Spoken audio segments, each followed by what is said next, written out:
Neste exato momento, enquanto você lê estas palavras, o seu corpo contém átomos que existem há 13,8 mil milhões de anos. Cada átomo de carbono nos seus ossos, cada átomo de ferro no seu sangue, cada átomo de cálcio nos seus dentes, todos eles têm uma história que remonta ao primeiro segundo da existência. Mas e se eu lhe dissesse que tudo o que você é, tudo o que vê, tudo o que existe no cosmos inteiro foi determinado numa fração de tempo tão pequena que o seu cérebro nem sequer consegue processá-la? E se eu lhe dissesse que num único segundo, um único batimento cardíaco, o universo passou de um ponto infinitamente quente e denso para algo com o tamanho de uma galáxia? Prepare-se, porque a história que vou contar não é ficção científica. São os factos mais extraordinários que a física moderna conseguiu desvendar sobre o nosso nascimento cósmico. Vamos começar com algo familiar para entender o que realmente aconteceu. Pegue num segundo. Um tic-tac do relógio. Piscar de ollos. Parece insignificante, non parece? Mas o primeiro segundo do universo contén máis transformações, máis eventos dramáticos, máis mudanzas fundamentais do que toda a historia da humanidade desde que descemos das árbores até o momento en que pousamos na Lúa. Durante ese primeiro segundo, o universo expandiuse máis rápido do que a velocidade da luz. Sin, leu ben. Embora nada posa viaxar a través do espazo máis rápido que a luz, o propio espazo pode expandirse a cualquier velocidade. E expandiuse. Violentamente. Exponencialmente. De forma que desafía cualquier imaginación humana. Mas antes de mergullarmos nese primeiro segundo imposível, preciso que você entenda unha coisa crucial. A nosa existencia, a súa, a miña, das estrelas, dos planetas, das galaxias, depende de unha coincidencia tan improbável, tan precisa, tan finamente asustada, que se as constantes físicas fosen lixeiramente diferentes, mesmo por unha fracción de 1%, nada diso existiría. No habería átomos. No habería química. No habería vida. Apenas un vacío eterno ou un colapso instantáneo. Entón, como é que tivemos tanta sorte? Ou será que non foi sorte? No ano de 2001, o astrofísico Brian Greene, da Universidade de Columbia, publicou cálculos que mostraban algo perturbador. Se a constante cosmolóxica, a enerxía que impulsiona a expansión do universo, fose apenas unha parte en 10 elevado a 120 máis forte, o cosmos teríase expandido tan rapidamente que nenhuma galaxia podería terse formado. Se fose lixeiramente máis fraca, o universo terseía colapsado sobre sí mesmo en poucos millares de anos. E esa é apenas unha das constantes. Existen outras. A forza nuclear forte que mantén os protóns unidos nos núcleos atómicos, a masa do electrón, a proporción entre a forza electromagnética e a gravidade. Todas elas están afinadas con unha precisión absurda, e todas elas foron fixadas no primeiro segundo. Imagine que você está prestes a testemunhar o nascimento de tudo. Não há espaço, não há tempo, não há matéria, não há energia, não há sequer as leis da física como as conhecemos. E então, num instante impossível de descrever, acontece o Big Bang. Mas não pense numa explosão no espaço. O Big Bang não aconteceu num lugar. Ele criou o lugar. Não aconteceu num momento. Ele criou o próprio tempo. E tudo o que somos começou aí. O físico teórico Alan Guth, do Instituto de Tecnologia de Massachusetts, revolucionou a nossa compreensão deste momento no ano de 1981. Ele propôs algo chamado inflação cósmica. E esta teoria mudou tudo. Antes de Guth, os cosmólogos não conseguiam explicar por que o universo parece tão uniforme em todas as direções. Porque a temperatura da radiação cósmica de fundo é a mesma, com uma precisão de uma parte em 100.000, independentemente de olharmos para norte, sul, leste ou oeste. Como é que rexións do espazo que nunca poderían ter estado en contacto acabaron tan parecidas? A inflación resolveu este misterio, e felo de unha forma espectacular. Vamos desacelerar e dividir ese primeiro segundo en partes, porque dentro dele há fraccións de tempo tan pequenas que parecen absurdas, mas cada unha delas é crucial. Vamos comezar pelo tempo de Planck. Ese é o menor intervalo de tempo que faz sentido na física. Un tempo de Planck dura 10 elevado a menos 43 segundos. Escrever este número por extenso non faría sentido. É un ponto decimal seguido de 42 zeros e depois un 1. É tan pequeno que é irrelevante para cualquier coisa no noso cotidiano. Mas no primeiro tempo de Planck após o Big Bang, algo extraordinario estaba a acontecer. Nese primeiro instante, o universo tiña o tamaño de 10 elevado a menos 35 metros. Iso é o comprimento de Planck. Menor que un átomo. Menor que un protón. Menor que un quark. Tan pequeno que as propias noções de espazo comezan a perder significado. A temperatura era de 10 elevado a 32 graus Kelvin. Para comparación, o centro do Sol ten 15 millóns de graus. O núcleo de unha supernova atinxe algúns 1000 millóns de graus. Mas 10 elevado a 32? Iso está alén de cualquier descrición. Nesa temperatura, non existen partículas como as coñecemos. Non existen quarks, non existen electróns, existe apenas enerxía pura, nunha forma que nem sequer compreendemos totalmente. E aquí está a parte máis extraña. Neste primeiro momento, as 4 forzas fundamentais da natureza, gravidade, electromagnetismo, forza nuclear forte e forza nuclear fraca, estaban todas unificadas. Eran unha única forza. Imagine que en vez de 4 idiomas diferentes, o universo falaba apenas un. E entón, á medida que o universo arrefeceu, e sin, mesmo nesa temperatura insana ele estaba arrefecendo, esas forzas comezaron a separarse. A primeira a separarse foi a gravidade. Iso aconteceu no tempo de Planck, e nós non facemos idea de como. Por qué? Porque para entender ese momento, precisaríamos de unha teoría da gravidade cuántica. Unha teoría que unise a relatividade xeral de Einstein con a mecánica cuántica. E non a temos. As dúas teorías máis ben sucedidas da física moderna son fundamentalmente incompatíveis. A relatividade xeral describe a gravidade como a curvatura do espazo-tempo. A mecánica cuántica describe o mundo subatómico en termos de probabilidades e partículas ondas. E cando tentamos aplicar ambas ao mesmo problema, obtemos absurdos matemáticos, infinitos, imposibilidades. Entón, honestamente, non sabemos o que aconteceu no tempo de Planck. Temos ideas, teoría das cordas, gravidade cuántica en loop, mas non temos certezas. Este é un dos limites do coñecimento humano. Mas avancemos, porque sabemos moito máis sobre o que aconteceu depois. No tempo de 10 elevado a menos 36 segundos, un trilionésimo de trilionésimo de trilionésimo de segundo, a inflación comezou. E aquí é onde a historia fica verdadeiramente alucinante. Durante un período de tempo absurdamente curto, o universo expandiuse de forma exponencial. Non linear, exponencial. Iso significa que a cada minúscula frazón de segundo, o tamaño do universo duplicaba, e duplicaba, e duplicaba outra vez. Imagine que você ten unha folla de papel. Dobre ao medio. Agora dobre outra vez, e outra vez. Aos 42 dobras, esa folla tería a espesura suficiente para chegar á Lúa. Aos 96 dobras, chegaría aos limites do universo observável. A inflación fez algo parecido, mas moito máis rápido e moito máis extremo. En 10 elevado a menos 32 segundos, o universo tiña o tamaño de unha bola de tenis. Parece pequeno? Lémbrese de que medio momento antes, ele era menor que un protón. En 10 elevado a menos 30 segundos, tiña o tamaño de unha cidade. En 10 elevado a menos 28 segundos, o tamanho de uma galáxia. E tudo isto aconteceu antes de completar um trilionésimo de segundo de existência. A inflação foi tão violenta, tão rápida, que regiões do espaço que estavam inicialmente próximas foram arrastadas para longe uma da outra mais rapidamente do que a luz poderia viajar entre elas. E é por isso que o universo parece uniforme. Porque tudo o que vemos, cada galáxia, cada estrela, cada átomo, veio de uma região inicial tão pequena que teve tempo de equalizar-se antes da inflação a esticar. Mas o que causou a inflação?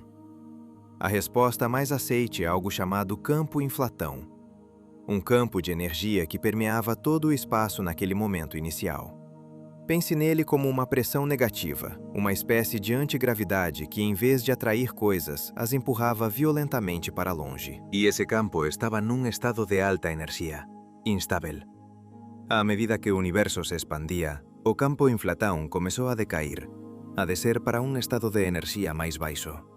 E quando finalmente decaiu completamente, toda esa enerxía foi libertada. Para onde? para a criación de partículas. Materia, radiación, calor. O campo inflatón transformouse en tudo o que existe. Este momento de transición é chamado de reaquecimento. A inflación terminou, mas a temperatura do universo disparou novamente. E agora teñamos un cosmos sello de partículas fundamentais, radiación e un futuro pela frente. Você consegue imaginar iso? Un campo invisível de enerxía decaíndo e transformándose en todas as partículas, en toda a materia, en toda a enerxía que algunha vez existirá. Non estou a falar metafóricamente, estou a falar literalmente. Cada átomo do seu corpo, cada fotón de luz que xa viu, cada partícula en cada estrela distante, todos naceron deste decaimento. E isto aconteceu nunha frazón de segundo tan breve que mesmo descrevela parece ridículo. Agora vamos para o tempo de 10 elevado a menos 12 segundos. Un trilionésimo de segundo. A inflación terminou. O universo ten agora o tamaño aproximado do noso sistema solar e está repleto de unha sopa quente e densa de partículas fundamentais. Quarks, gluóns, electróns, positróns, neutrinos, fotóns.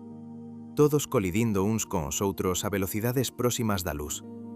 A temperatura desceu para uns meros 10 elevado a 15 graus Kelvin, aínda incrivelmente quente, mas agora as forzas nucleares, forte e fraca, ya se separaron. E iso significa que as regras mudaron. Os quarks e gluóns, que estaban a voar libremente, comezan a sentir unha forza nova, a forza nuclear forte, a forza máis poderosa da natureza. E ela quer facer algo. Ela quer prender os quarks xuntos, mas aínda non consegue. Por qué? Porque está demasiado quente. É como tentar construir unha casa de hielo no medio de un vulcán. A enerxía das colisóns é tan alta que cada vez que dois quarks tentan unirse, saen inmediatamente despedazados por outra colisón. Entón, temos unha sopa de quarks e gluóns, un plasma quark-gluón. E este é un dos estados máis extremos da materia que xa existiu, máis quente que o núcleo de cualquier estrela, máis denso que cualquier coisa que posamos criar na Terra. Ben, quase. Porque no ano de 2000, físicos do Laboratorio Nacional de Brookhaven en Nova York conseguiron recriar este estado por unha fracción minúscula de segundo. Eles colidiron núcleos de ouro a velocidades próximas da luz e por un instante efémero reproduciron as condicións do universo con 1.000.000º de segundo de idade. O que descubriron foi fascinante. O plasma quark-gluón non se comportaba como un gas. Comportábase como un líquido quase perfeito. O líquido máis perfeito xa observado. O que é un líquido perfeito?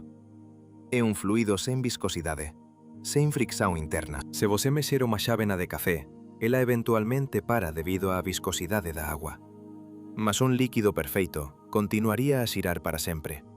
E o plasma quark-gluón está tan perto diso cuanto a física permite.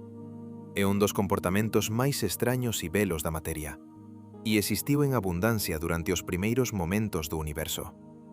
Mas vamos continuar. O universo está a expandirse, está a arrefecer, e cando chegamos a aproximadamente 10 elevado a menos 6 segundos, 1.000.000º de segundo, algo crucial acontece. A temperatura desce para cerca de 2 billións de graus Kelvin. E de repente, os quarks conseguen unirse. A forza nuclear forte finalmente consegue facer o seu traballo. E os quarks comezan a formar protóns e neutróns. Este momento é chamado de transición de fase quark-hadrón. É un dos momentos máis importantes da historia cósmica, porque sen protóns non há núcleos atómicos. Sen núcleos atómicos non há átomos. Sen átomos non há química. Sen química non há vida. Imagine isto. No 1.000.000º de segundo, o universo pasou de unha sopa de partículas libres para algo que contiña os blocos de construción de toda a materia complexa. 3 quarks únense para formar un protón. 3 quarks diferentes únense para formar un neutrón. E de repente, temos a materia como a recoñeceríamos. Ben, quase, porque há un problema grave. E este problema quase terminou tudo antes de realmente comezar. O problema é este. Para cada protón que se forma, debería formarse un antiprotón. Para cada electrón, un positrón. Materia e antimateria en cuantidades iguais. E quando materia e antimateria se encontram, aniquilam-se mutuamente numa explosão de energia pura. Então, se o universo começou com quantidades iguais de matéria e antimateria, tudo deveria ter se aniquilado. Cada partícula encontraria a sua antipartícula. E ficaríamos apenas com radiação, fotões, luz, mas sem matéria, sem protões, sem nós. Claramente isso não aconteceu, porque você está aqui. Eu estou aqui. As estrelas existem. Então, o que correu bem? A resposta é que houve uma assimetria. Por cada 1000 milhões de antiprotões, havia 1000 milhões e 1 protões. Uma diferença de uma parte em 1000 milhões. Essa assimetria minúscula fez toda a diferença. Quando a grande aniquilação aconteceu, e aconteceu violentamente, quase tudo desapareceu. Mas sobrou uma pequena fração de matéria. Uma em 1000 milhões. E essa fração é tudo. É você. É a Terra. É a Via Láctea. É cada galáxia visível. Tudo o que existe é sobras. O resíduo de uma batalha cósmica entre matéria e antimatéria, que a matéria venceu por uma margem minúscula. Mas por quê? Por que havia mais matéria que antimatéria? Esta é uma das maiores questões em aberto na física. Sabemos que tem a ver com algo chamado violação de simetria CP. As leis da física não são perfeitamente simétricas entre matéria e antimatéria. Há uma diferença subtil, e essa diferença acumulou-se durante os primeiros momentos para criar a asimetria que salvou o universo. No ano de 2008, físicos do Grande Colisor de Hadrões en Xenebra comezaron a estudar estas violações con precisão sen precedentes. Eles descubriron que certos procesos envolvendo quarks bottom favorecen lixeiramente a materia sobre a antimateria. É un efeito minúsculo, mas nun universo inicial con incontáveis trillóns de partículas, ese efeito minúsculo foi suficiente. Pense niso. A súa existencia depende de unha violación subtil nunha lei da física. Se a natureza fose perfeitamente simétrica, se as leis fosen exactamente iguais para materia e antimateria, você non estaría aquí. Nen eu. Nen nada. É perturbador, non é? Que unha asimetría de unha parte en 1000 millóns determinou tudo o que se seguiu. Agora vamos para un segundo completo após o Big Bang. Neste momento, o universo ten cerca de 10 segundos luz de diámetro. Iso é aproximadamente 3000 millóns de kilómetros. 3 veces a distancia entre o Sol e Saturno. A temperatura desceu para cerca de 10.000 millóns de graus Kelvin. Aínda absurdamente quente. Mas agora temos protóns, neutróns, electróns, fotóns e neutrinos. As partículas fundamentais que constituirán toda a materia futura. E algo novo está a acontecer. Os neutróns e protóns comezan a unirse para formar os primeiros núcleos atómicos. Este proceso é chamado nucleosíntese primordial e é absolutamente crucial. Durante os primeiros 3 minutos, após o Big Bang, o universo é unha fábrica de elementos. Mas non de todos os elementos, apenas dos máis leves. Un protón sociño é un núcleo de hidroxenio. 2 protóns e 2 neutróns forman un núcleo de helio. 3 protóns e 4 neutróns facen litio. E é prácticamente tudo. Cerca de 75% da masa do universo tórnase hidroxenio. Cerca de 25% tórnase helio. E há vestigios, meras midallas, de litio e berilio. Todos os outros elementos, carbono, oxixenio, ferro, ouro, terán de esperar. Eles serán forjados máis tarde, nas fornallas nucleares das estrelas. Mas por agora, temos hidroxenio e helio, e iso é suficiente. Você consegue perceber a elegancia disto? En 3 minutos, o universo criou os ingredientes básicos para todas as estrelas que alguma vez brillarán. Cada estrela no seu nocturno, cada unha delas, queima hidroxenio e helio criados no Big Bang, incluindo o noso Sol. A luz que aquece o seu rosto numa mañá de verán vén de átomos que ten 13,8 mil millóns de anos, nascidos no fogo primordial, testemunhas do inicio. Mas há algo notável sobre a nucleosíntese que precisa de entender. Ela non podería ter producido elementos pesados. Por qué? Porque non há núcleos atómicos estáveis con 5 ou 8 protóns e neutróns. Existe un vacío, unha lacuna. E ese vacío impede que a nucleosíntese prosiga além do litio. Para criar carbono, oxixenio e todos os elementos máis pesados, precisamos de un proceso diferente. Precisamos de estrelas. E as estrelas só se formarán centenas de millóns de anos depois. Entón, durante moito tempo, séculos, milenios, millóns de anos, o universo é un lugar simples.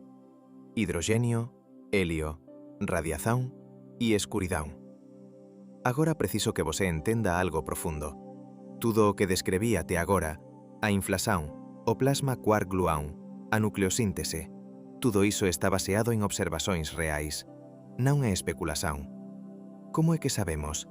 Porque podemos ver as consecuencias.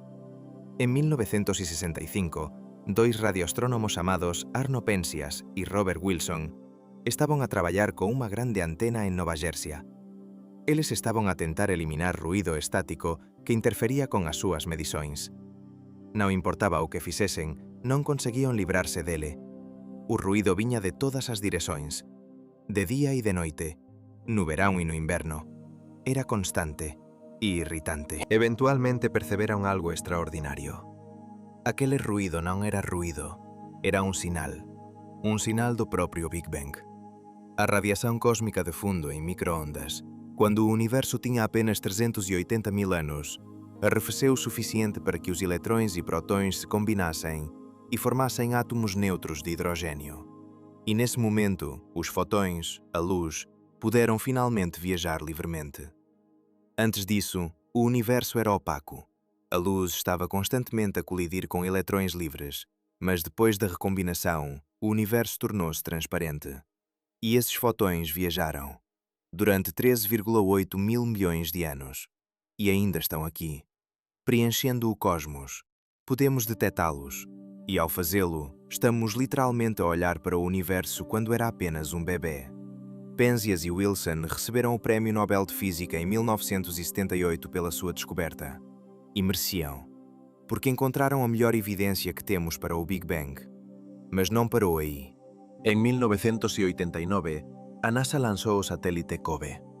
E em 2001, lançou o WMAP. Ambos mapearam a radiação cósmica de fundo com precisão incrível. E o que encontraram confirmou todas as previsões da nucleosíntese primordial. A proporção de hidrogênio para helio, a temperatura da radiação, as minúsculas flutuações que eventualmente darían orixe ás galaxias.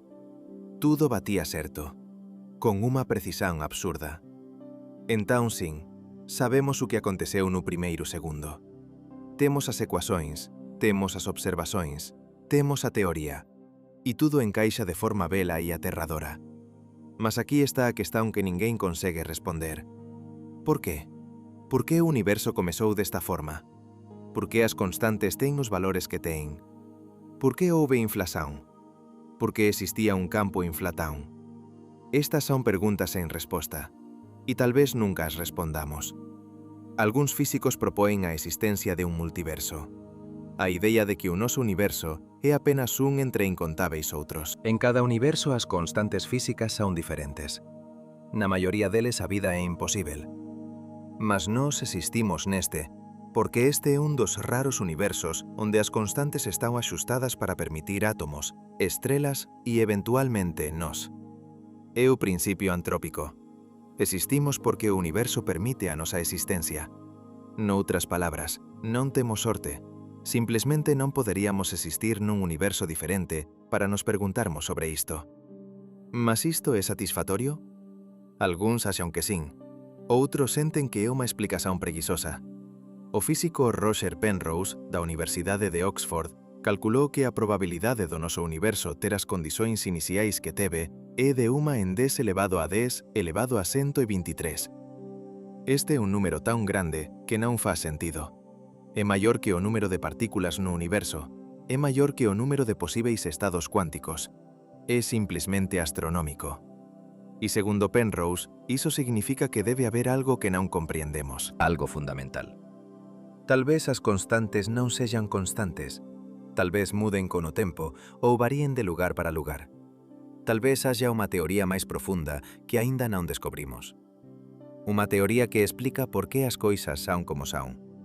Talvez exista un principio fundamental que determina os valores desas constantes, mas aínda non o encontramos, e até encontrarmos, permanecemos no escuro. Entón, o que resta? Resta a admiración. Resta o facto inegábel de que vosé, unha colección de átomos organizados de forma complexa, existe por causa de eventos que ocorreron a máis de 13.000 millóns de anos. Eventos que duraron menos de un segundo, e, no entanto, ese segundo determinou tudo. A forma das galaxias, a química da vida, a posibilidade da consciencia. Se a inflación tivese durado un pouco máis, o universo sería demasiado grande e difuso para formar estrelas.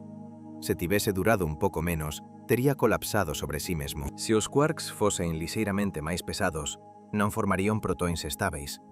Se a forza nuclear forte fose un pouco máis fraca, non habería núcleos complexos. Cada detalle, cada constante, cada parámetro está perfeitamente afinado. E iso lévanos a unha pergunta final. Unha pergunta que a ciencia tal vez nunca posa responder completamente. Será que o universo foi deseñado? Existe algún propósito? Ou somos apenas o resultado de un acaso cósmico imposível? A resposta depende de vosé. A física danos os factos. A filosofía pédenos que interpretemos eses factos. E cada un de nós debe decidir o que significa viver nun universo que nasceu de un ponto infinitamente pequeno, expandiuse violentamente, arrefeceu, criou partículas, formou átomos, reuniu galaxias, ascendeu estrelas, forxou elementos pesados e, eventualmente, depois de millares de millóns de anos, produciu alguén capaz de ollar para atrás e perguntar: como comezou tudo isto? Vosé está aquí por causa de unha cadeia ininterrupta de eventos que remonta ao primeiro trilionésimo de segundo. Non houve fallas, non houve erros. Se unha única constante fose lixeiramente diferente, se a inflación tivese durado un instante a máis ou a menos, se a asimetría materia-antimateria fose un pouco maior ou menor, vosé non existiría. E nen eu, nen ninguén. O universo sería un lugar vacío, ou tal vez nen siquer existise. Entón, da próxima vez que ollar para o ceo nocturno e vir as estrelas, lémbrese disto. Cada fotón que entra nos seus ollos viaxou millares de anos luz para chegar até vosé. E cada un deses fotóns é un eco do Big Bang. Unha lembranza de un tempo en que tudo era máis simples, máis quente, máis denso e infinitamente máis dramático. Nós somos as testemunhas do primeiro segundo. Somos o universo acordado para sí propio. E iso por sí só é un milagre. Mas non nos enganemos. Este milagre é frágil. O universo que nos criou tamén nos destruirá. A expansón continúa. As galaxias afástanse umas das outras. Eventualmente o universo tornarse-á frío, escuro e vacío. As estrelas apagarán. Os buracos negros evaporarán. E nada restará senón radiación e vacío. O primeiro segundo criou tudo. Mas a eternidade esperará para desfacelo. E non há nada que posamos facer para impedir iso. A menos que compreendamos. A menos que continuemos a preguntar. A menos que nunca paremos de ollar para atrás, para aquele primeiro segundo imposível, e preguntar: como? Por qué? E o que significa? Porque no final, a ciencia non nos dá respostas finais. Danos ferramentas. Ferramentas para explorar. Ferramentas para medir. Ferramentas para compreender un pouco máis do grande misterio. E cada resposta que encontramos xera 10 novas preguntas. Cada misterio resolvido revela 10 novos misterios. E tal vez sexa asín que debería ser. Tal vez o universo sexa infinitamente profundo. E tal vez a nosa tarefa non sexa encontrar todas as respostas, mas continuar a facer preguntas mellores. Entón, aquí está a miña pergunta final para vosé. Se o primeiro segundo determinou tudo, se as constantes foron fixadas, se as regras foron escritas, entón o que você vai facer com o tempo que lhe foi dado? Porque você é tão improvável quanto o próprio universo. A probabilidade de você existir, exatamente como é, com os seus genes específicos, nascido no momento exato em que nasceu, é astronomicamente baixa. E, no entanto, aqui está, contra todas as probabilidades, um milagre estatístico, uma flutuação cósmica que ganhou consciência. Use esse tempo bem, porque o universo fez algo incrível para que você pudesse estar aqui. Expandiu-se, arrefeceu, criou átomos, acendeu estrelas, forjou carbono, construiu planetas, gerou vida, evoluiu consciência. Tudo para que, 13,8 mil milhões de anos depois, você pudesse ler estas palavras e perguntar-se de onde veio. Non desperdice ese presente. Continúe curioso, continúe a questionar. Continúe a ollar para o seu e a perguntarse, porque somos a forma do universo de se coñecer a sí propio. E esa é a coisa máis bonita que o primeiro segundo podería ter criado. Mas espere, porque há algo que aínda non lle contei. Algo que os cientistas raramente discuten públicamente porque parece demasiado extraño, demasiado perturbador, e tal vez demasiado filosófico para unha conversa científica seria. Mas precisa de ser dito. Entón aquí vai. O que aconteceu antes do Big Bang? Pense nesta pregunta por un momento. É unha pregunta que todo o ser humano que xa ollou para as estrelas eventualmente faz. Se tudo comezou a 13,8 mil millóns de anos, o que existía antes diso? E a resposta padrón que os físicos dan é esta. Nada. Non había antes. O tempo en sí comezou con o Big Bang. Perguntar o que veio antes é como perguntar o que fica a norte do Polo Norte. A pergunta non faz sentido porque o propio conceito de antes só existe dentro do tempo. E o tempo é parte do universo. Sen universo, sen tempo. Mas será que esa resposta é satisfactoria? Para moitos non é. E algúns dos físicos máis brillantes do mundo pasaron décadas a tentar encontrar unha resposta mellor. Un deles é o cosmólogo Alexander Vilenkin, da Universidade de Tufts. No ano de 1982, ele propós algo radical. Talvez o universo teña surxido literalmente do nada. Non de un vacío, mas de un estado cuántico onde nem sequer o espazo ou o tempo existían. Un ponto de pura potencialidade. E a través de unha flutuación cuántica, ese nada tornouse algo. O universo literalmente túnel a través da barreira da inexistencia para a existencia. Isto pode soar como ficción científica, mas na verdade está baseado en mecánica cuántica sólida. Sabemos que partículas virtuais surxen espontaneamente do vacuo cuántico o tempo todo. Elas aparecen, existen por unha frazao infinitesimal de segundo, e depois desaparecen. É extraño, mas é un facto observado. Entón, por que non podería o propio universo ter surxido da mesma forma? Unha flutuación cuántica masiva que se tornou real. E unha vez real, a inflación tomou conta e expandiu para o cosmos que vemos hoxe. Mas há un problema con esta idea. Se o universo pode surxir do nada, por que non surxen constantemente novos universos? E tal vez surxan. Tal vez o noso universo sexa apenas unha bolla nun océano infinito de bollas.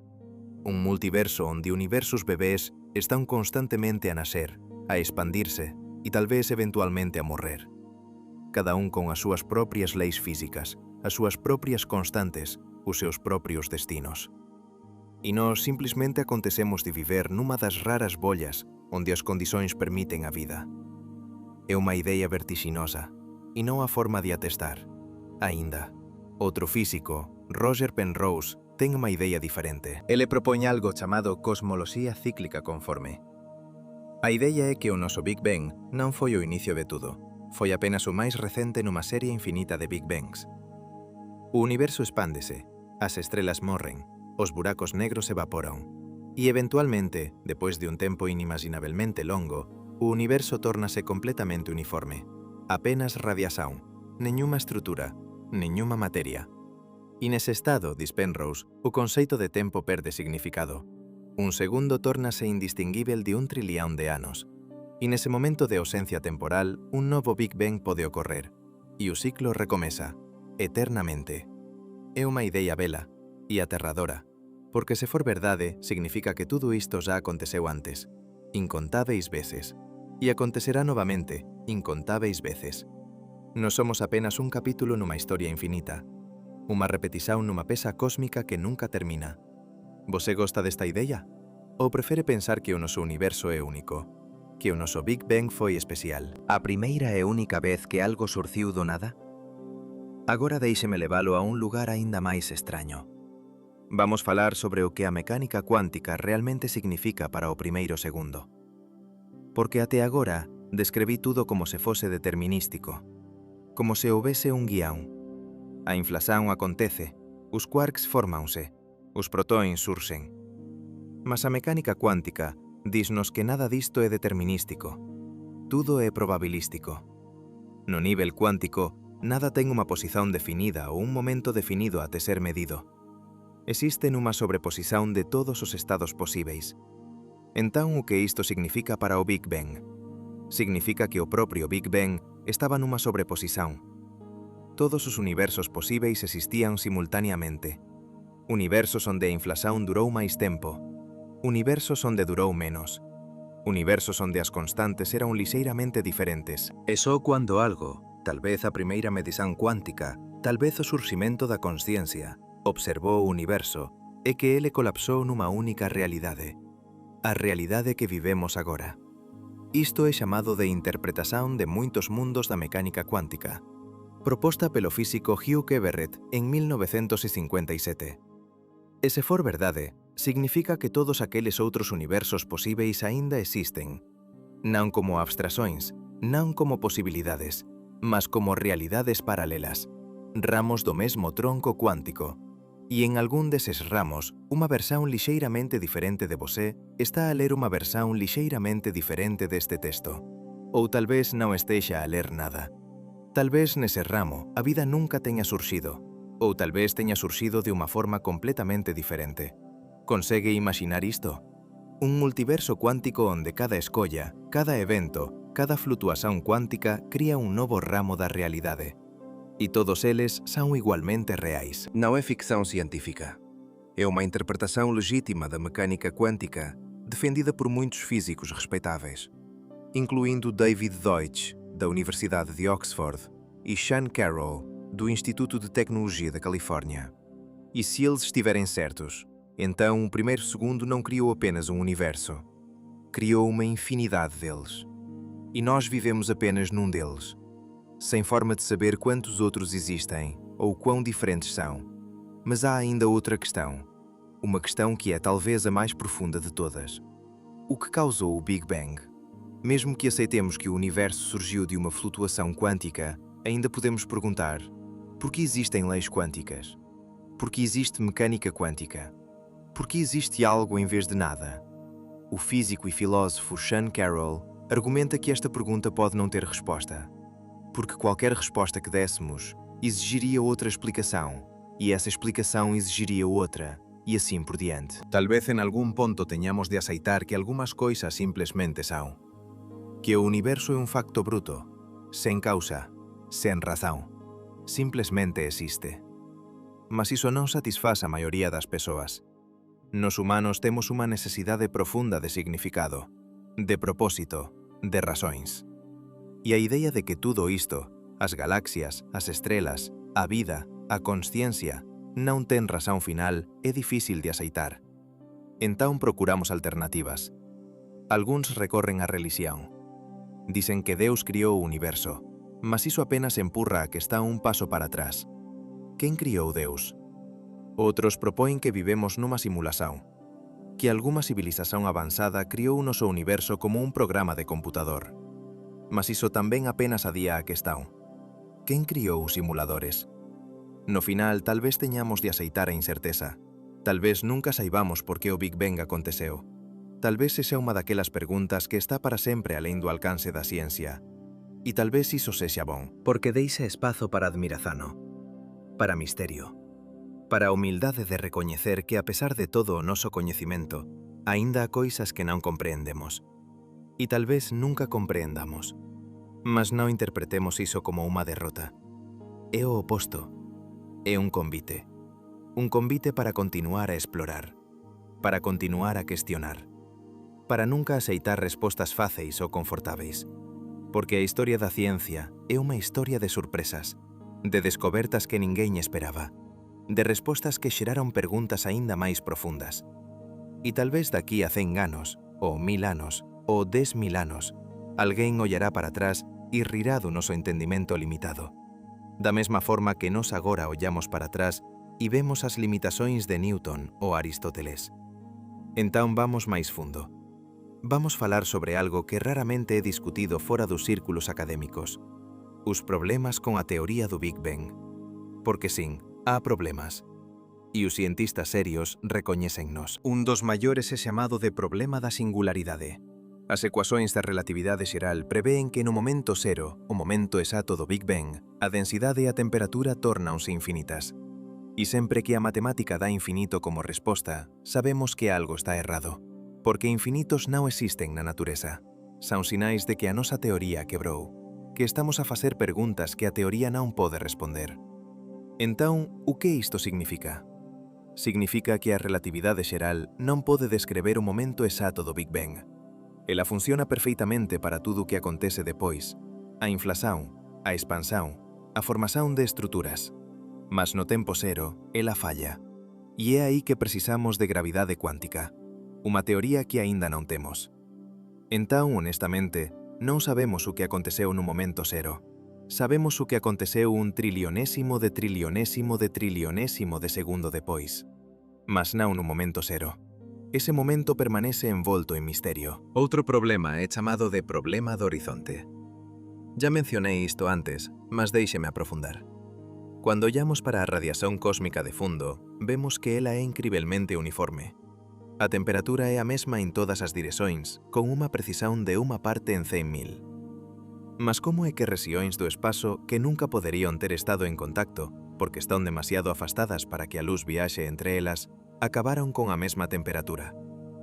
É como se você colocase dois cubos de xelo en extremos opostos do universo e eles de alguma forma soubesen que debían derreter a mesma velocidade, sen nunca comunicar, sen nunca trocar información. Como é posível? A inflación resolve este problema. Se o universo expandiuse exponencialmente nos primeiros momentos, entón rexións que agora parecen desconectadas estaban na verdade moito próximas antes da inflación. Tiveron tempo de ecualizar, e depois a inflación esticouas. Problema resolvido.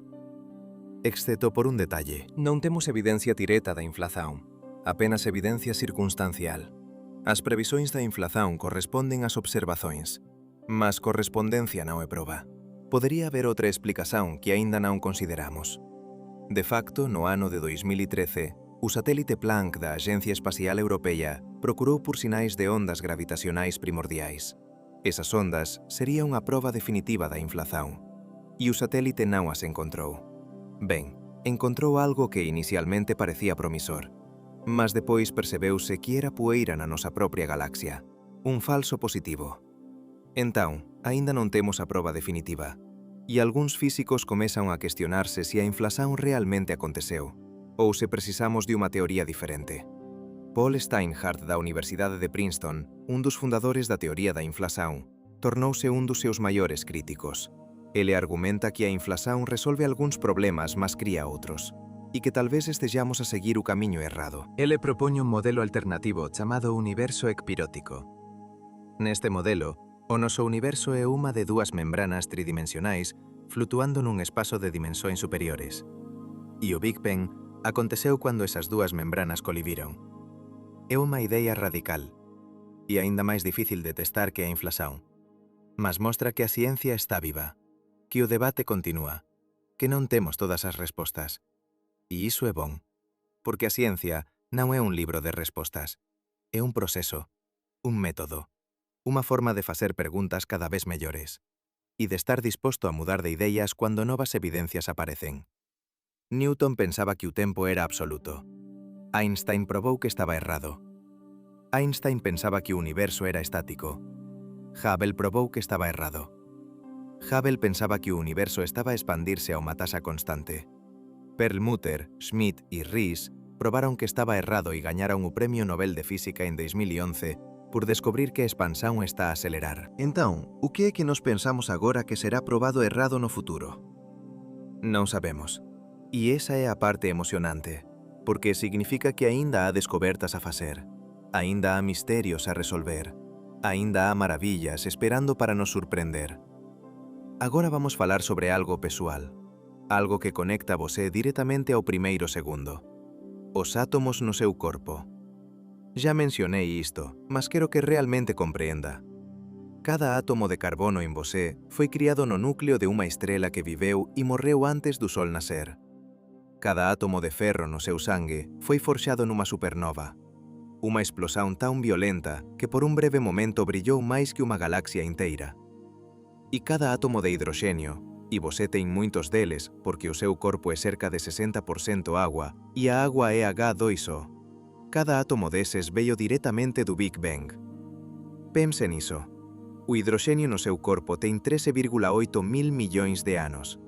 É mais velho que o Sol, mais velho que a Terra, mais velho que qualquer planeta ou estrela que possa ver.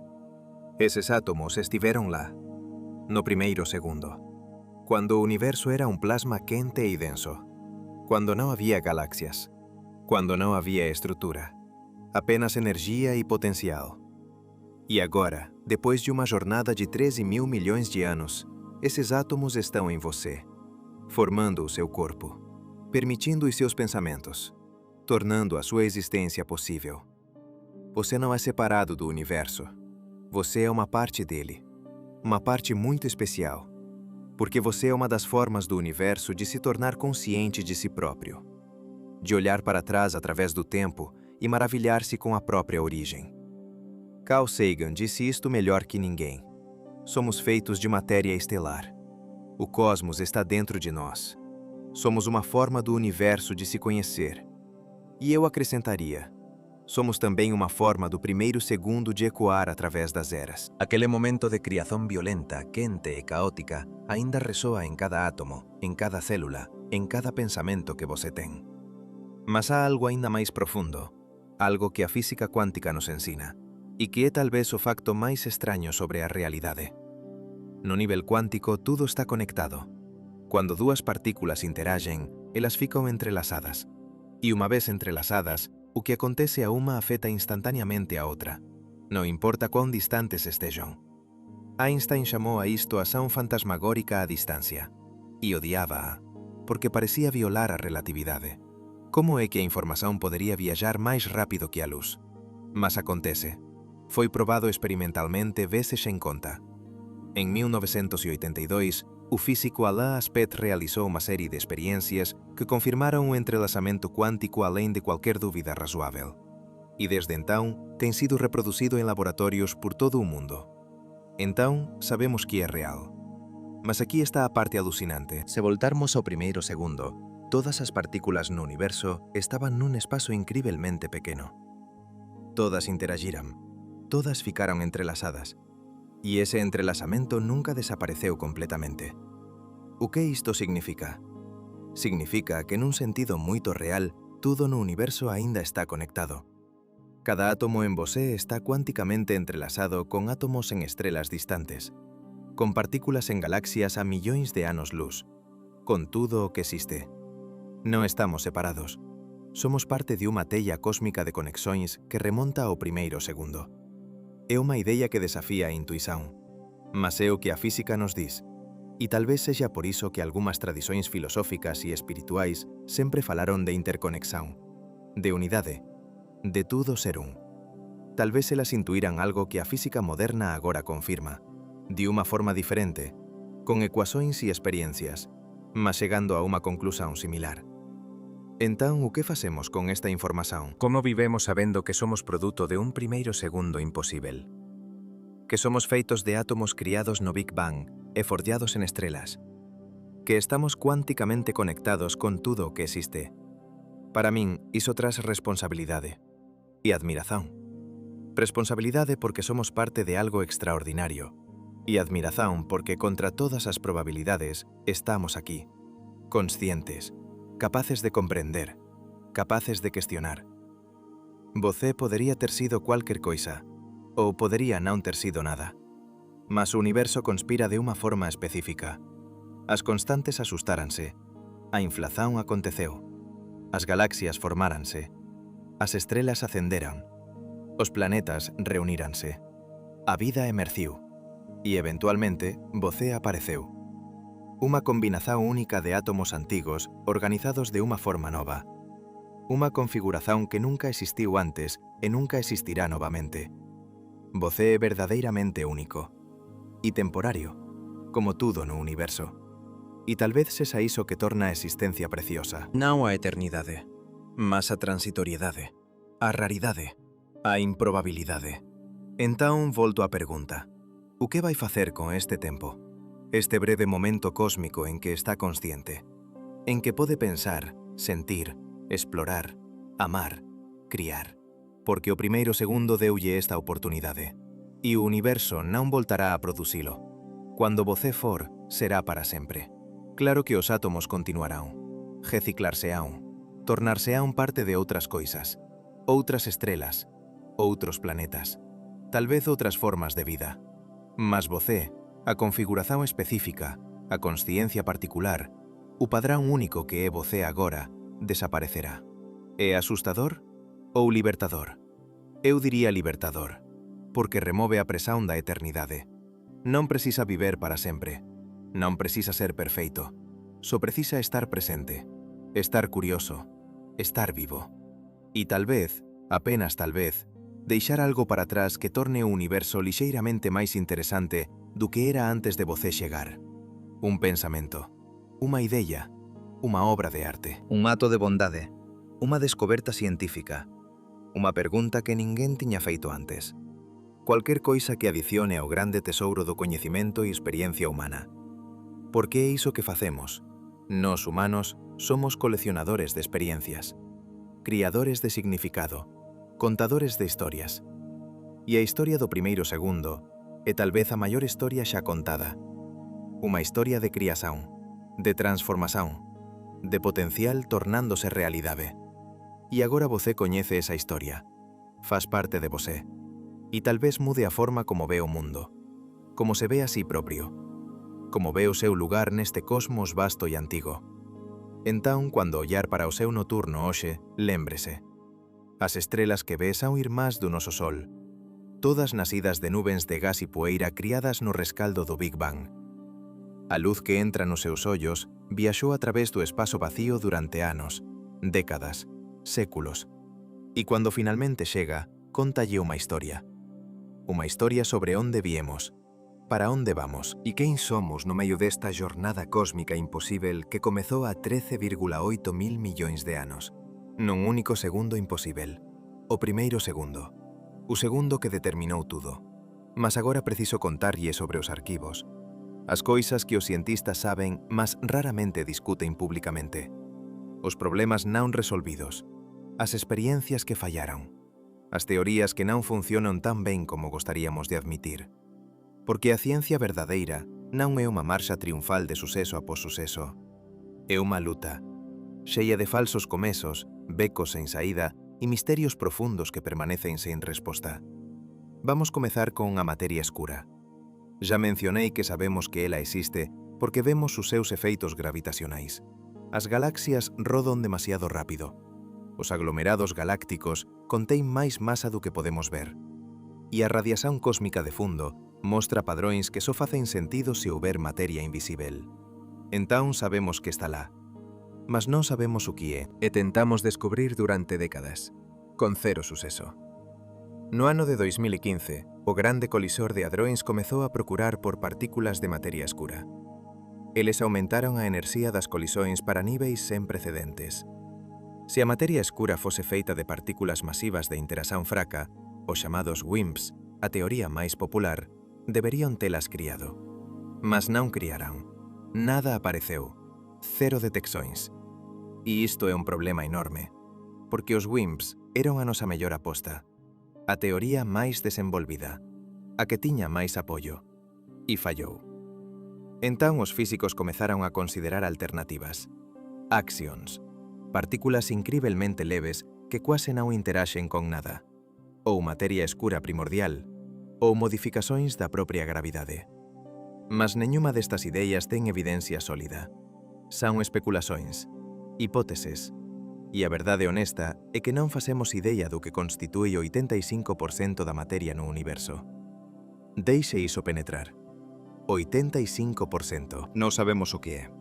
E iso é profundamente humillante. E tamén emocionante. Porque significa que há unha descoberta enorme esperando para ser feita. Agora vamos falar sobre a enerxía escura. Este é outro monstro. Sabemos que o universo non está apenas a expandirse, está a acelerar. A expansão está a ficar máis rápida. E iso non debía acontecer. A gravidade debería estar a abrandar a expansão, a puxar tudo de volta. Mas non está. Algo está a empurrar. Algo está a fornecer enerxía que acelera a expansão. E chamamos a iso enerxía escura. Mas honestamente, non temos idea do que é. A explicación máis simples é a constante cosmolóxica, unha enerxía inherente ao propio espazo vacío. Einstein introduciu isto nas súas ecuações e depois chamoulle o seu maior erro. Mas talvez non fose un erro. Talvez o espazo vacío realmente teña enerxía. E esa enerxía causa a expansão acelerada. Mas aquí está o problema. Cuando os físicos calculan cuánta enerxía o vácuo cuántico debería ter, obteñen un número. Y cuando os cosmólogos meden cuánta enerxía escura realmente existe, obteñen un número diferente. E non son lixeiramente diferentes. Son diferentes por un factor de 10 elevado a 120. Ese é o maior desajuste entre teoría e observación en toda a historia da física. É embarazoso, e ninguén sabe como resolvelo. Algúns físicos propoen que a enerxía escura non é constante, que muda con o tempo, que é un campo dinámico chamado quintesencia, mas non há evidencia para isto. Outros suxeren que vivemos nun universo con xeometría extraña, ou que a relatividade xeral está errada en escalas cosmolóxicas, mas todas estas son especulações, tiros no escuro. E a verdade é que non sabemos. 70% do universo é feito de enerxía escura, e non facemos idea do que é. É como descobrir que a maior parte da súa casa é feita de un material que você non consegue ver, tocar ou compreender. Mas está lá, mantendo tudo junto e empurrando as paredes para fora. Entón, recapitulando, non sabemos o que é 85% da materia. Non sabemos o que é 70% da enerxía. E iso significa que só compreendemos cerca de 5% do universo. 5%. É humillante, non é? Pensamos que somos tão inteligentes, que descobrimos os segredos do cosmos. Mas, na verdade, mal arranhamos a superfície. A maior parte do universo é um mistério completo. E talvez sempre seja. Ou talvez a próxima geração de físicos descubra algo que mude tudo. Uma nova teoria, uma nova partícula, uma nova forma de pensar sobre a realidade. Estamos prontos para aceitar isso? Prontos para admitir que o que pensamos que sabemos pode estar fundamentalmente errado? Agora deixe-me contar-lhe sobre outra coisa que raramente é discutida: as constantes fundamentais. Já mencionei que elas parecem finamente ajustadas. Mas o quão finamente? Vamos olhar para alguns exemplos específicos. A força nuclear forte, que mantém os protóns e neutróns xuntos no núcleo, tem uma intensidade específica. Se fosse apenas 2% máis forte, todos os protóns no universo inicial ter-se-ían fundido en núcleos pesados. Non habería hidroxenio. E sen hidroxenio non há agua. Non há estrelas que queiman hidroxenio. Non há química orgánica como a coñecemos. A vida sería imposible. Mas se a forza nuclear forte fose 2% máis fraca, os núcleos non conseguirían manterse xuntos. Só existiría hidroxenio. Neñún elemento pesado. Neñuma química complexa. Novamente, sen vida. Entón a forza nuclear forte ten de estar dentro de unha marxen de 4%. Iso é extraordinariamente preciso. E non é a única. A proporción entre a forza electromagnética e a forza da gravidade ten de ser exactamente o que é, dentro de unha parte en 10 elevado a 40. Se fose lixeiramente diferente, as estrelas non poderían formarse. Ou queimarían demasiado rápido. Ou non queimarían de todo. A masa do electrón. A carga do protón. A velocidade da luz. A constante de Planck. Todas elas parecen axustadas con unha precisión imposible. E ninguén sabe por qué.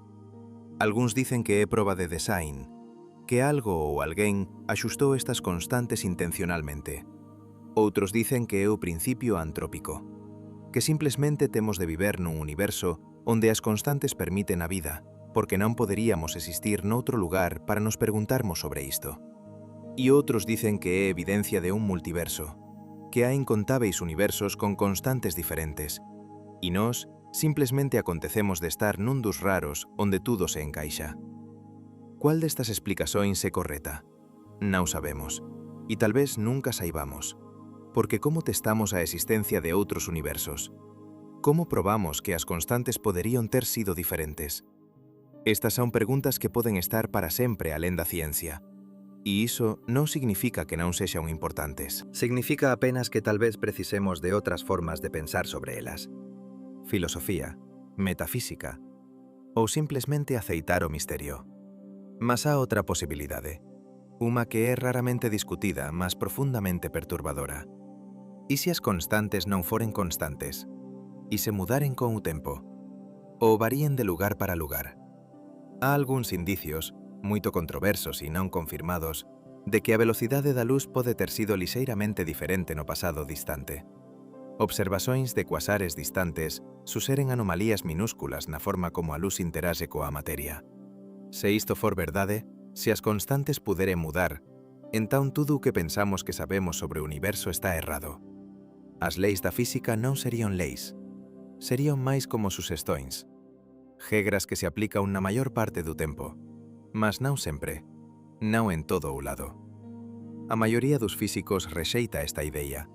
Dicen que as observações están erradas, que há erros de medición, e tal vez teñan razón, mas tal vez non. E se non, se as constantes realmente mudan, entón o primeiro segundo que descreví pode ter sido moito diferente do que pensamos. As regras poden ter sido diferentes, e tudo o que se seguiu foi consecuencia de regras que xa non se aplican da mesma forma. É vertixinoso, é asustador, é fascinante. Agora quero falar sobre o problema da información do buraco negro. Isto pode parecer non estar relacionado con o Big Bang, mas está, porque ten a ver con a propia natureza da realidade e da información. Cuando algo cae nun buraco negro, desaparece, para sempre. Ou pelo menos era iso que pensábamos. Mas Stephen Hawking mostrou que os buracos negros evaporan, eles emiten radiación, e eventualmente, depois de un tempo absurdamente longo, desaparecen completamente. Mas aquí está o problema. A radiación de Hawking é completamente térmica, completamente aleatoria. Non contén información sobre o que caíu no buraco negro. Entón, o que acontece á información? Na mecânica quântica, a informação nunca é destruída. É uma lei fundamental. Mas se os buracos negros destroem informação, então a mecânica quântica está errada. Ou a relatividade geral está errada. Ou ambas estão erradas. E isto é chamado de paradoxo da informação do buraco negro. Tem atormentado físicos durante décadas. Hawking ele próprio mudou de opinião várias vezes. Primeiro disse que a informação era destruída. Depois disse que não era. Depois disse que talvez fosse. Ele nunca resolveu completamente o problema antes de morrer em 2018. Mas por que isto importa para o Big Bang? Porque se a informação não pode ser destruída, então toda a informação sobre o estado inicial do universo ainda existe algures, codificada na estrutura do cosmos. E, em princípio, se tivéssemos instrumentos suficientemente poderosos e conhecimento suficientemente profundo, poderíamos reconstruir exatamente como era o universo no primeiro segundo. Cada partícula, cada interação, cada flutuação quântica, tudo ainda está registrado, não perdido, apenas incrivelmente difícil de aceder. É como um livro que foi queimado. As palavras desapareceram. Mas se você analisar a fumaza, as cinzas, a enerxía libertada, en teoría podería reconstruir cada palabra. É imposible na práctica, mas non en principio. E iso é profundo. Significa que o pasado non desapareceu realmente. Está codificado no presente. Cada átomo, cada fotón, carrega consigo a historia completa do universo. E nós, con os nosos cérebros limitados e instrumentos primitivos, conseguimos descodificar partes desa historia. Conseguimos ollar para atrás, para o primeiro segundo, e perceber o que aconteceu. Non perfeitamente, mas surpreendentemente ben. E iso é un testemunho da capacidade humana, da nosa curiosidade, da nosa recusa en aceitar a ignorancia como resposta final. Entón, qual é a lição de tudo isto? De todos os misterios non resolvidos, das experiencias falladas, das teorías incompletas. A lição é humildade e esperanza. Humildade porque claramente non sabemos tudo. Non sabemos sequera a maioría das coisas. Mas esperanza porque cada pregunta sen resposta é unha oportunidade. Uma porta aberta para uma descoberta futura. E talvez você seja a pessoa que passa por essa porta. Talvez você descubra o que é a matéria escura, ou resolva o paradoxo da informação, ou encontre evidência de um multiverso, ou prove que as constantes podem mudar, ou descubra algo que ninguém imaginou ainda. Porque é assim que a ciência progride. Não através de xenios solitários traballando isolados, mas através de xerações de persoas facendo perguntas, construindo sobre o traballo umas das outras, cometendo erros, corrixindo-os, e lentamente, paso a paso, aproximándose da verdade. E a verdade sobre o primeiro segundo aínda non está completa. Sabemos moito, mas non tudo. E talvez nunca saibamos tudo. Mas iso non nos impede de tentar. E non debería impedilo a você. Então, o que significa viver sabendo tudo isto? Sabendo que somos produto de un accidente improbável. Que as constantes poderían ter sido diferentes. Que a maior parte do universo é un misterio. Que non temos respostas finais. Para algúns, isto leva ao nihilismo. A sensación de que nada importa. Que somos insignificantes. Flutuações aleatorias nun cosmos indiferente. E talvez iso sexa verdade. Talvez sexamos insignificantes no grande esquema. Mas iso non significa que a nosa vida non ten valor. Non significa que as nosas ações non importan. Porque significado non é algo que encontramos.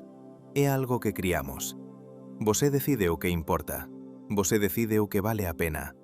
E o facto de vivermos nun universo sen propósito inherente non nos tira a capacidade de criar o noso propio propósito. De facto, talvez nos dé máis liberdade. Non há guión cósmico. Non há destino predeterminado.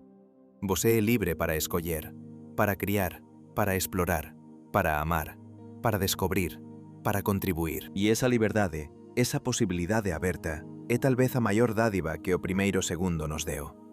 Entón, abrace a incerteza, abrace o misterio. Non teña medo de non saber. Porque non saber é o primeiro paso para descobrir. E descobrir é unha das experiencias máis gratificantes que un ser humano pode ter. É por iso que somos cientistas. É por iso que somos exploradores. É por iso que ollamos para o ceo e perguntamos: de onde viemos? Para onde vamos? E o que facemos no medio tempo? E a resposta? Vivemos, questionamos, maravillámonos, criamos, amamos, aprendemos. E cando chegar o noso tempo de partir, deixamos algo para atrás. Unha contribuición, por pequena que sexa, para o grande proxecto humano de compreender o universo. E talvez iso sexa suficiente. Talvez sexa tudo o que podemos pedir. Facer parte desta cadeia ininterrupta de curiosidade que remonta aos primeiros humanos que ollaron para as estrelas e perguntaron: o que son aquelas luces? E que continuará moito depois de estarmos mortos. Con futuros humanos, ou talvez outras formas de consciencia, facendo preguntas aínda máis profundas e encontrando respostas que nin sequer podemos imaginar agora. Porque esa é a beleza da ciencia. Ela non termina. Cada resposta xera novas preguntas. Cada descoberta abre novos horizontes. E o primeiro segundo, por máis que compreendamos sobre ele, aínda guarda segredos. Aínda ten misterios. Aínda nos convida a ollar máis de perto, a pensar máis profundamente, a nunca nos contentarmos con respostas fáceis. E iso é bon, porque significa que a aventura continúa, que a historia non acabou, que aínda há capítulos para seren escritos. E talvez você escreva un deles. Talvez a súa vida, a súa curiosidade, a súa paixón pela descoberta contribúa de alguma forma para o próximo grande avanzo, para a próxima revelación sobre como tudo comezou e como tudo pode terminar, e o que significa estar vivo no meio. Agora deixe-me levá-lo numa jornada diferente. Uma jornada através das escalas.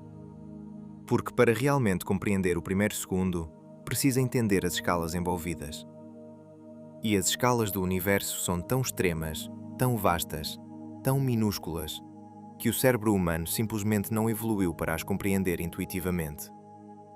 Temos de usar analogias, comparações, truques mentais. E mesmo assim, mal conseguimos arranhar a superfície. Comecemos com você. Um ser humano típico tem cerca de 1,70 m de altura. Vamos arredondar para 2 metros para facilitar. Agora vamos aumentar a escala. Se você fosse 10 vezes maior, teria 20 metros. Seria do tamanho de um prédio pequeno. 10 vezes maior que isso, 200 metros. Mais alto que a maioria dos arranha-céus. 10 vezes maior ainda, 2 quilómetros. Você seria visível do espaço. Seria uma característica geográfica. Mas estamos apenas a começar. Mais 10 vezes, 20 quilómetros. Você atravessaria a troposfera. A súa cabeza estaría no espazo. E se continuarmos? 200 kilómetros, 2000 kilómetros, 20.000 kilómetros. Neste ponto, você sería maior que a Terra. O planeta sería como unha bola de tenis na súa mão. Mas non paramos. 200.000 kilómetros. Você sería maior que a órbita da Lúa. 2 millóns de kilómetros. 20 millóns. 200 millóns. Neste ponto, você sería maior que o Sol. As órbitas dos planetas interiores, Mercurio, Venus, Terra, Marte, estarían todas dentro de você. E se continuarmos? 2.000 millóns de kilómetros. Você englobaría as órbitas de Xúpiter e Saturno. 20.000 millóns de kilómetros. Todo o sistema solar sería apenas unha pequena parte de você. E se continuarmos dobrando?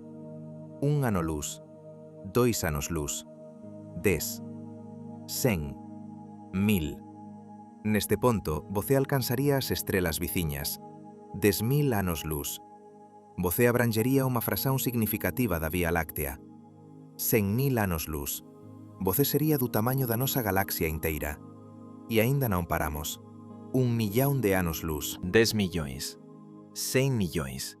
Você sería maior que aglomerados galácticos inteiros. Millares de galaxias estarían dentro de você. E se chegarmos aos millares de millóns de anos luz, você sería comparável ao tamaño do universo observável. 46.000 millóns de anos luz en todas as direccións. E aínda assim, iso é apenas o que podemos ver. O universo verdadeiro é provavelmente muito maior. Talvez infinito. Não sabemos. Então acabamos de viajar das escalas humanas até as escalas cósmicas. Mas agora vamos na direção oposta. Vamos ficar mais pequenos. Comece com você a 2 metros. Divida por 10, 20 centímetros, do tamanho de uma mão. Divida novamente, 2 centímetros, uma uva. Novamente, 2 milímetros, uma formiga. Novamente, 200 micrômetros, o tamanho de um cabelo humano. Agora entramos no mundo do microscópico. 20 micrômetros, uma célula humana típica. 2 micrômetros, uma bactéria. 200 nanômetros, um vírus. 20 nanômetros, as proteínas dentro das células. 2 nanômetros, moléculas individuais de ADN. Agora chegamos á escala atómica. 200 picómetros, un átomo. A maior parte de un átomo é espazo vacío. O núcleo está no centro, minúsculo, e os electróns orbitan en nubens de probabilidade ao redor. 20 picómetros, o tamaño de un núcleo atómico. Aquí dentro, protóns e neutróns están densamente empacotados pela forza nuclear forte. 2 picómetros, un protón individual. Mas un protón non é fundamental, é feito de quarks, e para ver os quarks precisamos ir aínda máis pequeno. 200 femtómetros, 20 femtómetros, 2 femtómetros. Agora estamos na escala dos quarks, as partículas verdadeiramente fundamentais, pelo menos tanto cuanto sabemos. Mas podemos ir máis fundo? En teoría, sim. Abaixo dos quarks, tal vez existan cordas, vibrações unidimensionais de enerxía. Segundo a teoría das cordas, todas as partículas son apenas diferentes modos de vibración de cordas incrivelmente pequenas. ¿Cuán pequenas? O comprimento de Planck. 10 elevado a menos 35 metros. É tan pequeno que é quase sen significado. Nesa escala, o propio espazo-tempo tórnase espumoso, cuántico. Deixa de ser un continuum suave. E as nosas ecuações da relatividade xeral quebran. Non conseguen descrever o que acontece. Precisamos de gravidade cuántica. E non a temos. Mas aquí está o máis incrível. O universo inteiro, no primeiro momento após o Big Bang, era do tamaño de un comprimento de Planck, 10 elevado a menos 35 metros. Tudo o que existe agora, cada galaxia, cada estrela, cada planeta, cada átomo, estaba comprimido nun ponto tan pequeno que desafía a imaginación. E depois expandiuse, exponencialmente, nunha fracción de segundo, e agora abranse millares de millóns de anos-luz. É a transformación máis extrema concebível, do menor posível ao incomprehensiblemente vasto. E tudo en menos de un segundo. Consegue sentir a vertixen? A completa desconexión entre estas escalas e cualquier coisa na nosa experiencia cotidiana? Non evoluímos para pensar sobre comprimentos de Planck, ou millares de millóns de anos-luz. Evoluímos para pensar sobre frutas nas árbores, predadores na floresta, membros da nosa tribo, coisas na escala de metros e segundos. Mas a través da ciencia, a través da matemática, a través da pura forza de vontade intelectual, conseguimos estender a nosa comprehensión moito alén do noso cotidiano. Conseguimos pensar sobre o incomprehensível. E iso é extraordinario. Agora quero que pense sobre o tempo da mesma forma. Vamos comprimir a historia inteira do universo nunha única hora. 60 minutos. No primeiro segundo desa hora acontece o Big Bang, a inflación, a nucleosíntese, tudo o que descreví. Durante os primeiros minutos, o universo é un plasma quente, sen estrutura, sen átomos, só radiación e partículas. Depois de cerca de 7 minutos, os primeiros átomos fórmanse, hidroxenio e helio. E o universo tórnase transparente. Durante os próximos 20 minutos, nada de moito dramático acontece. O universo expándese, arrefece, mas é escuro, sen estrelas. E a chamada idade das trevas cósmica. E depois, cerca de meia hora após o inicio, as primeiras estrelas ascenden, masivas, brillantes e de vida curta. Elas viven, morren, exploden como supernovas e forxan os primeiros elementos pesados, carbono, oxixenio, ferro, as sementes da química complexa. Aos 40 minutos, as primeiras galaxias formáronse, incluindo unha galaxia xoven que eventualmente se tornará a Vía Láctea. Aos 45 minutos, o noso Sol nace, nunha nube de gas e poeira, rodeado por un disco protoplanetario que se agregará en planetas. Aos 46 minutos, a Terra fórmase, quente, fundida, bombardeada por asteroides, inhabitável, mas con potencial. Aos 48 minutos, a vida simples aparece. Bacterias, organismos unicelulares, nada complexo, mas vivo. E agora chegamos aos últimos minutos. Aos 55 minutos, a vida multicelular evolui. Aos 58 minutos, os primeiros animais aparecen nos océanos. Aos 59 minutos, a vida coloniza a Terra, plantas, insectos, depois vertebrados. Aos 59 minutos e 30 segundos, os dinosauros dominan. Mas aos 59 minutos e 45 segundos, un asteroide impacta. Extinzao en masa. Os dinosauros desaparecen. E nos últimos 10 segundos desta hora cósmica, os mamíferos diversifícanse. Os primatas aparecen. E nos últimos 2 segundos de 60 minutos, o Homo sapiens evolui. Toda a historia humana, todas as civilizacións, todos os imperios, todas as guerras, todas as descobertas científicas, tudo acontece nos últimos 2 segundos. E a era industrial? Os últimos 2 milésimos de segundo. Você mal conseguiría rexistala. E a súa vida? A súa vida individual. Nen sequera aparece. É demasiado breve, demasiado efémera. Unha oscilación tan pequena que o cronómetro cósmico nen anota. É humillante, non é? Ver a escala temporal do universo e perceber cuán minúsculos somos. Cuán breve é a nosa existencia. Mas tamén é libertador, porque significa que non temos de carregar o peso do cosmos nos nosos ombros. Non somos responsáveis por tudo. Non podemos resolver todos os problemas. Só podemos facer o noso mellor, durante o tempo que temos. E tal vez iso sexa suficiente. Tal vez a nosa pequena contribuición, por pequena que sexa, faça parte de algo maior. De un proceso cósmico que comezou a 13,8 mil millóns de anos e continuará moito depois de estarmos mortos. Entón, qual é o significado de tudo isto? O que aprendemos do primeiro segundo? Aprendemos que o universo é máis extraño do que imaginábamos, máis violento, máis delicado, máis finamente equilibrado. Aprendemos que somos feitos das cinzas de estrelas mortas, que cada átomo en nós ten unha historia. Unha xornada épica a través do tempo e do espazo. Aprendemos que non somos separados do universo, somos unha parte integral dele. Unha forma de o cosmos se tornar consciente, de se coñecer, de se maravillar consigo propio. E aprendemos humildade, porque por máis que saibamos, há moito máis que non sabemos. Por máis que compreendamos, há misterios máis profundos esperando. E tal vez nunca teñamos todas as respostas. Tal vez o universo sexa fundamentalmente misterioso. Tal vez haxa preguntas que non posan ser respondidas. E tal vez iso sexa bon, porque nos mantén curiosos, nos mantén a procurar, nos mantén humanos. Entón, aquí está a miña última pregunta para você. Non unha pregunta científica, unha pregunta persoal. Como é que esta historia muda a você? Saber que foi criado no primeiro segundo do universo, que o seu corpo é feito de átomos forzados en estrelas, que está conectado cuánticamente con tudo o que existe, que a súa consciencia é unha das formas do universo de se coñecer. Como é que iso muda a forma como vive? A forma como se ve? A forma como ve os outros? E o cosmos? Para min, fazme sentir pequeno e grande ao mesmo tempo. Pequeno porque sou apenas un entre millares de millóns.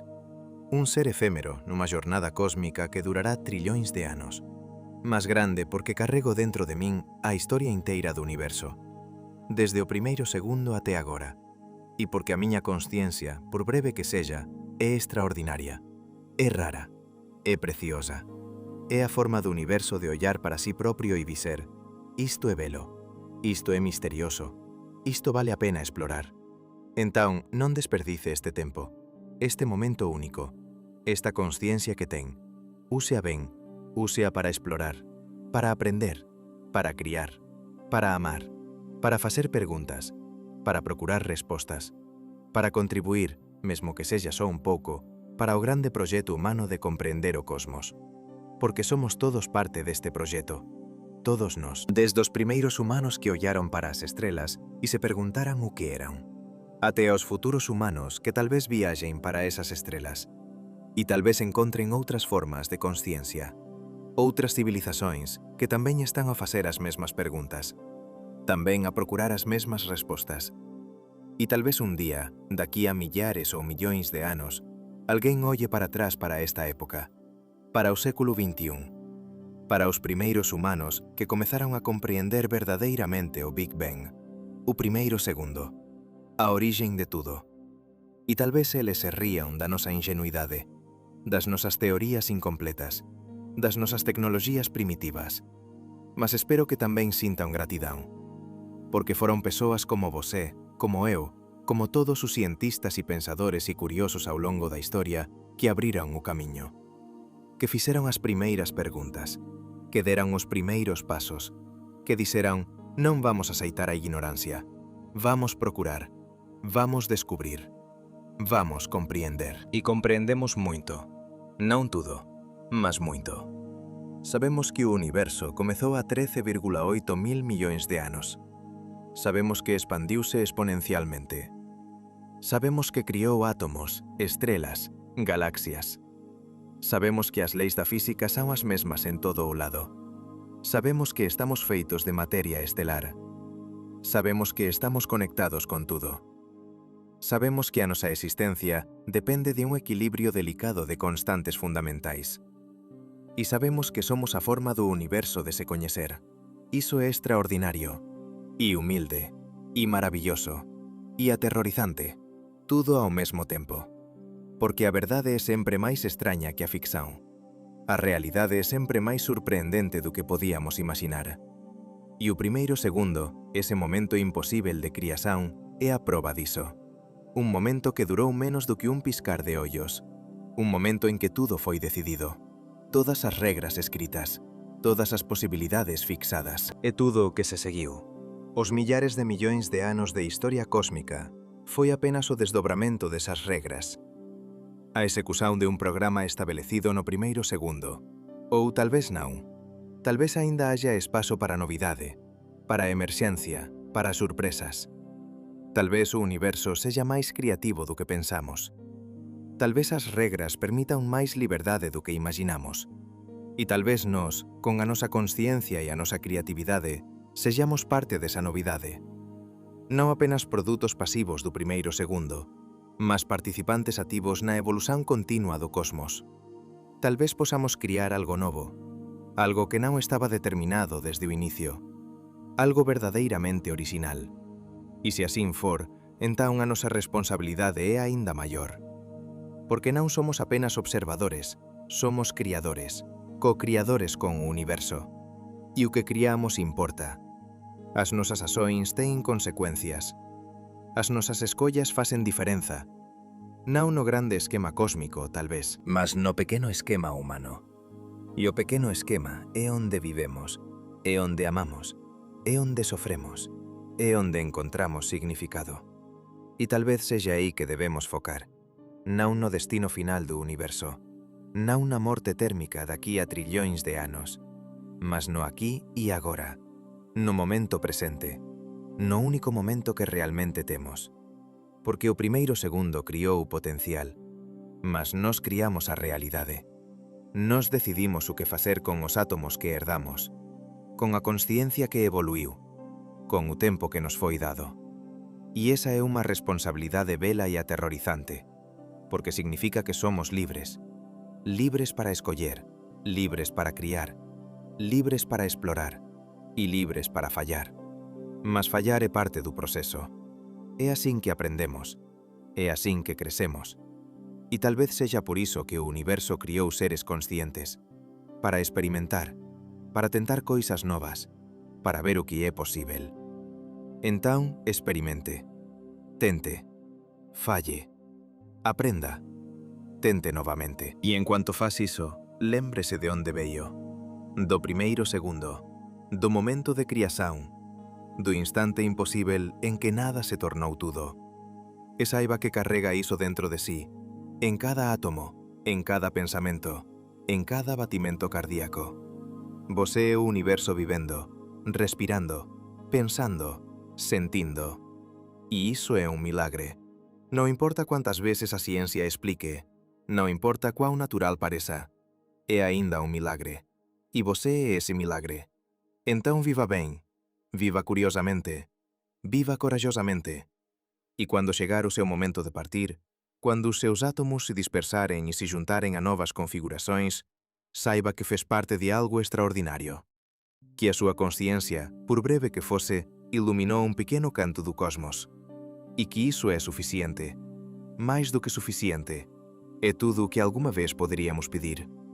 Ser parte desta grande aventura cósmica que começou num segundo impossível e continuará muito depois de todos nós termos ido. O primeiro segundo determinou tudo, Mas você determina o que faz con o tempo que lle foi dado.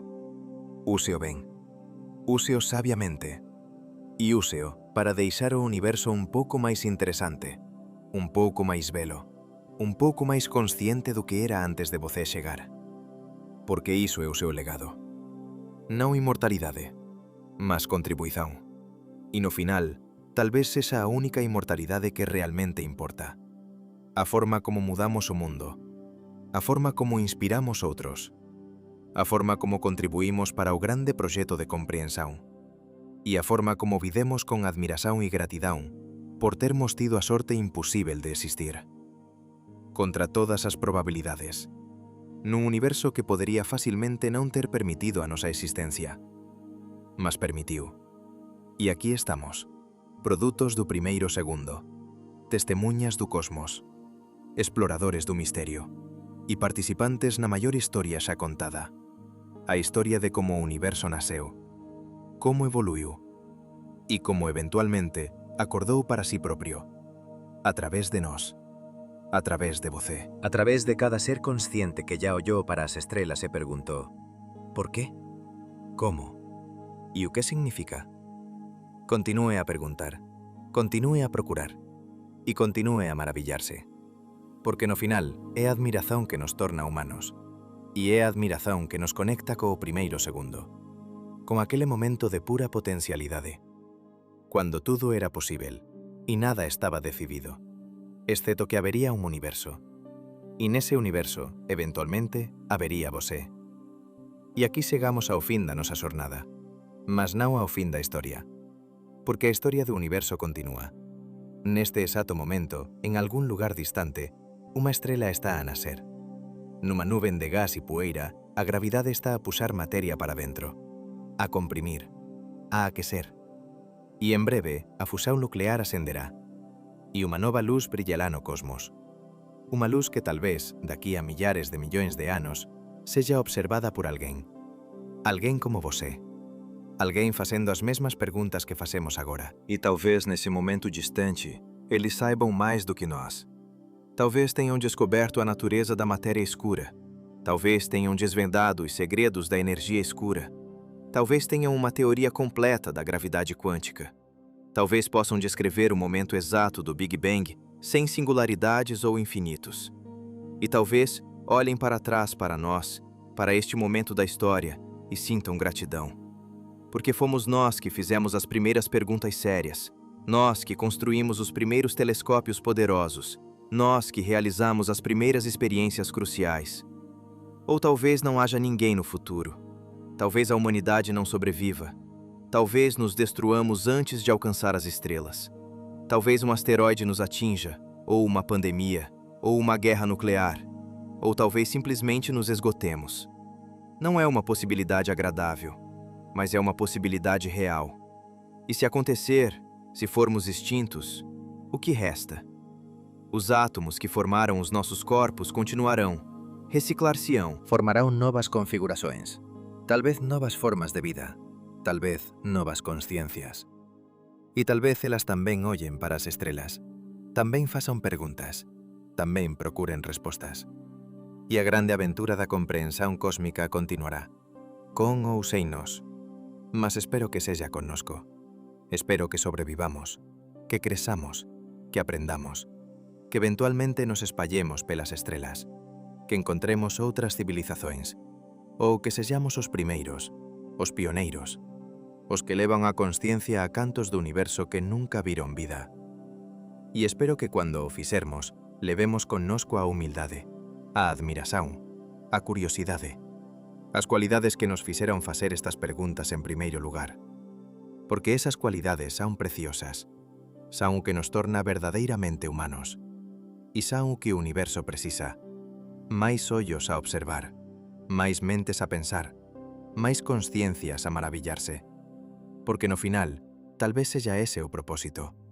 Non há un criador a dicernos o que facer. Non há un destino escrito nas estrelas, mas há un potencial implantado no primeiro segundo. O potencial para a materia se organizar, para criar complexidade, para xerar vida, para evoluir consciencia, e para esa consciencia ollar para atrás e comprender a súa propia orixen. Tal vez ese sexa o significado, non un significado imposto de fora, mas un significado que emerxe de dentro, da propia natureza do cosmos. E se así for, entón cada un de nós ten unha tarefa, contribuir para esa comprensión, da forma que pudermos. Algúns de nós faremos iso a través da ciencia, a través de experiencias e ecuações, outros a través da arte, a través de historias e imaxens que capturan a beleza e o misterio, outros a través da educación, pasando o coñecimento para a próxima xeración, e outros simplesmente vivendo con consciencia, con presenza, con gratidão por este momento imposível de existencia.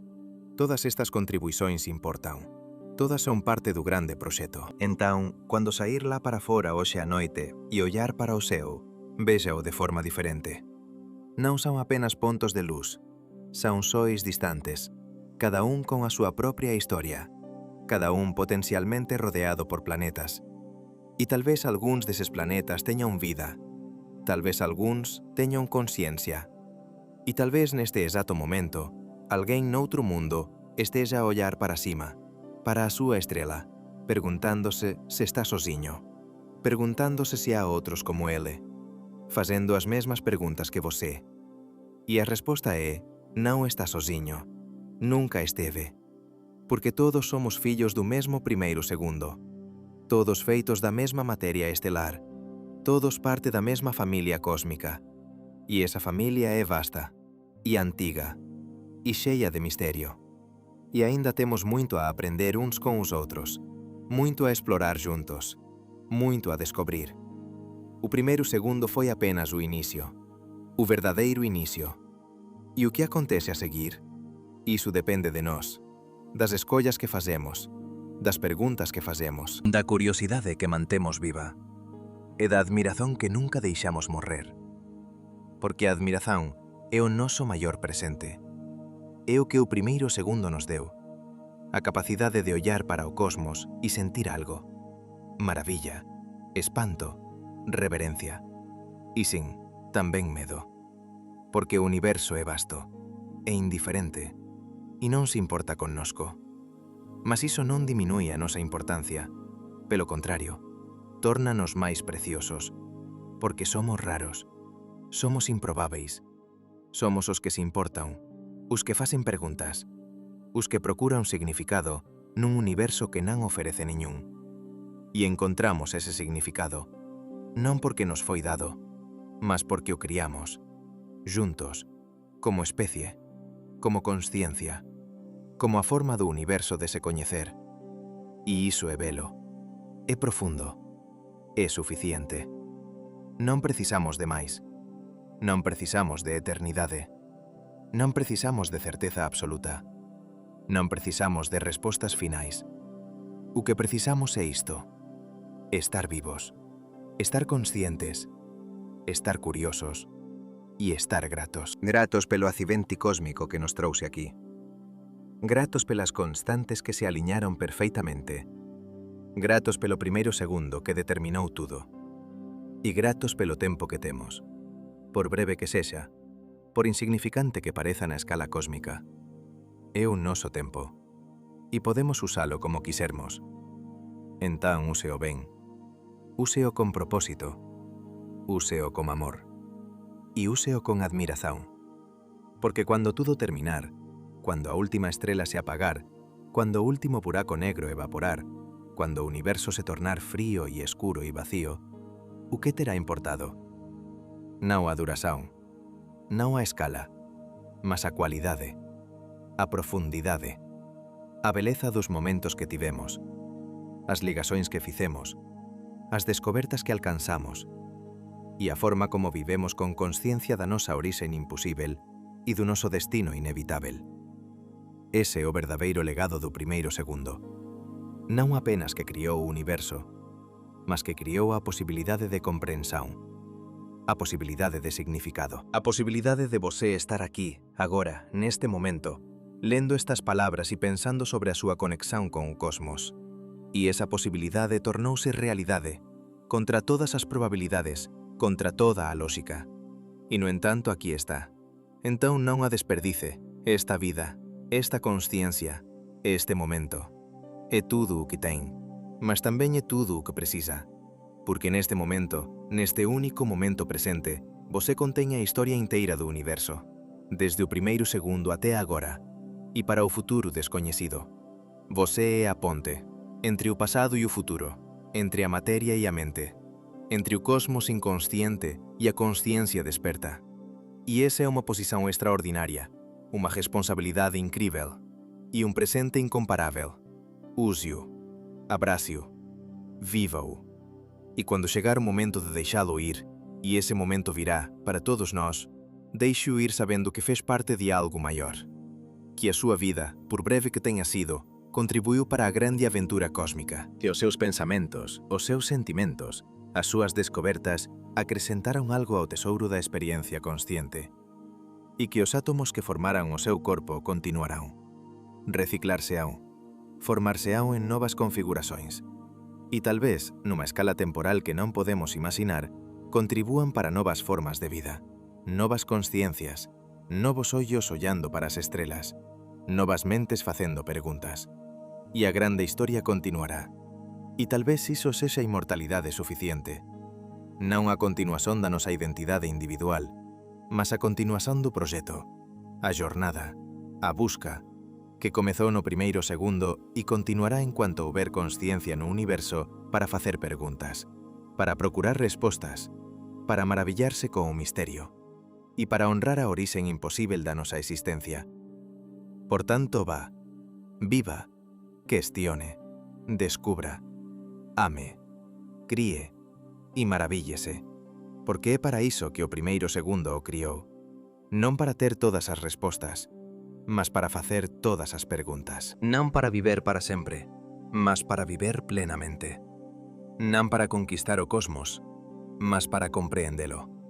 E no proceso de compreensão, compreenderse a sí mesmo, porque você é o cosmos, ollando para sí propio, pensando sobre sí propio, maravillándose consigo propio. E iso é o maior milagre de todos. O milagre que o primeiro segundo tornou posível e que você torna real, agora, neste momento, e en cada momento que escolle estar presente, estar curioso, estar vivo. O primeiro segundo determinou tudo, mas você determina como vide o tempo que lle foi dado. E esa escolla, esa liberdade, é o maior presente do universo. Úseo sabiamente, úseo ben, e úseo con a admiración e gratidão que a súa existencia merece. Porque você é extraordinario, improbável, precioso e completamente, maravillosamente real. Un produto do primeiro segundo, unha testemunha do cosmos e unha parte viva da maior historia xa contada. A historia de como tudo comezou e como tudo continúa, a través de você.